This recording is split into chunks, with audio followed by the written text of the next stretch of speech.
అందరికి నమస్కారం. పాత్రికేయ సోదరి సోదరిమణులందరికీ మన పద్మభూషణ్ అవడం చాలా సంతోషంగా ఉంది. ఇంకా చేసే నేనేమైతే కిషన్ రెడ్డి గారు చెప్పినట్టు ఏదైతే నేను చేస్తున్నానో సినిమాల ద్వారా వినోదం కానీ లేకపోతే మంచి సందేశాత్మక చిత్రాలు, అలాగే ఒక క్యాన్సర్ హాస్పిటల్ చైర్మన్గా అయితేనేమి గత 15 సంవత్సరాలకి ఈ సంవత్సరంతో 15 సంవత్సరాలు పూర్తవుతుంది మార్చి నెలలో. దాని తర్వాత ఒక హిందూపూర్ శాసనసభ్యుడిగా 3వ గెలవడం, నా సేవల్ని గుర్తించి మరి ప్రభుత్వం కేంద్ర ప్రభుత్వం నాకు ఈ పద్మభూషణ్ని ఇవ్వడం అన్నది వారికి నా ధన్యవాదాలు తెలియజేసుకుంటున్నాను. ముఖ్యంగా ఎంతోమంది ఉన్నారు, అంటే నా వెనక బలం ఎంతోమంది. ఇప్పుడు నా కాన్స్టిట్యున్సీ విషయానికి వస్తే నా అక్కడ హిందూపూర్ ప్రజానికానికి నా ధన్యవాదాలు తెలియజేసుకుంటాను.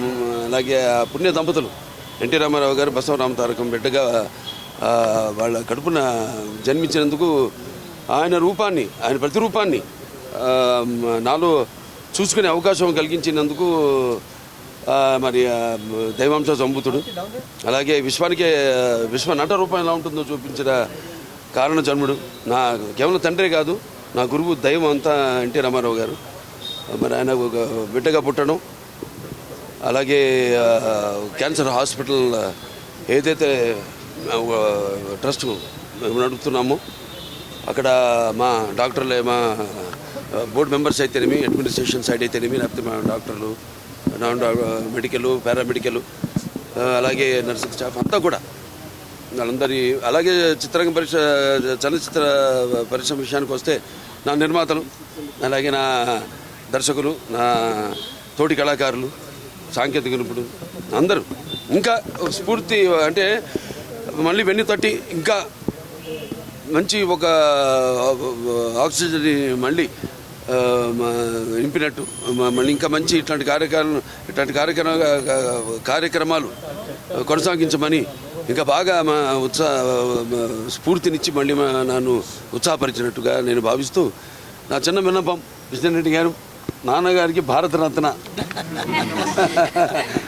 అది అంటే ఏదైనా ఇంకా దాని గురించి అందరి కోరిక, కేవలం ఆయన అభిమానులే కాదు మొత్తం ఆంధ్ర తెలంగాణ రాష్ట్ర ప్రజలు ఎక్కడ తిరుగురున్నా అక్కడ వారందరి కోరిక అది కూడా త్వరలో నెరవేరాలని భగవంతుడిని కోరుకుంటున్నాను. నేను నాకు ఎంతో స్ఫూర్తిదాయకమైన ఎంతోమంది ఉన్నారు మహానుభావులు.